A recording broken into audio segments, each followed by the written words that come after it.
Hi, I'm Shane. And I'm Ruby. And welcome back to this week's MedTalk. So today we're going to be talking about depression. Depression is a clinically diagnosed mental illness that negatively affects one's emotions, such as persistent feelings of sadness and loss of interest. Depression can lead to both mental and physical problems that decreases your ability to function. Depression is found to affect an estimate of 1 in 15 adults and 1 in 6 people will experience depression sometime in their life.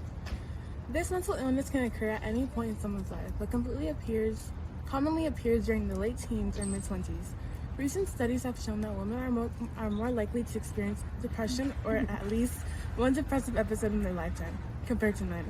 Depression can be diagnosed based off a physical exam, lab tests, psychiatric evaluation, or the DSM-5.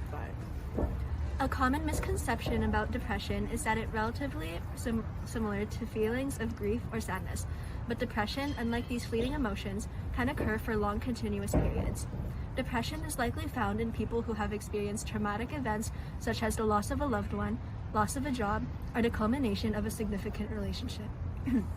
Depression can be caused by a multitude of factors, such as the differences in chemicals found in the brain.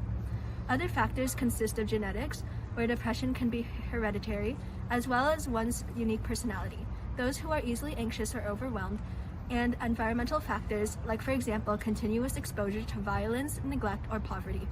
Another significant factor in causing depression are disorders such as bipolar 1 and 2, cyclothymic disorder, or disruptive mood/dysregulation disorder.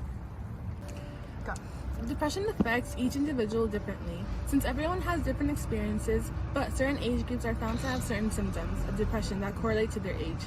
For example, young children's symptoms of depression can include sadness, irritability, clinginess, worry, aches and pains, refusing to go to school, or being underweight. For young adolescents, symptoms of depression can consist of feelings of negativity or worthlessness, anger, poor attendance in school, extreme sensitivity, isolation, using recreational drugs or alcohol, irregular eating or sleeping patterns, loss of interest in activities, and self-harm. Although depression may seem extremely convoluted, it is one of the most treatable mental disorders. After a professional examination is done that can consist of blood work, psychiatric evaluation, or physical evaluation, a doctor may prescribe antidepressants to help modify one's brain chemistry.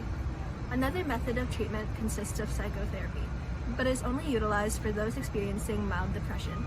Psychotherapy is a series of therapies where communication is utilized, specifically cognitive behavioral therapy that focuses on problem solving to help recognize negative thoughts and respond to them in a positive manner. For those with extreme depression, electroconvulsive therapy is used. Electroconvulsive therapy is where the patient is under anesthesia and involves brief electrical stimulation of the brain. Visit SAMHSA's National Helpline for those experiencing depression. Thanks for watching. We'll see you next time on MedTalk.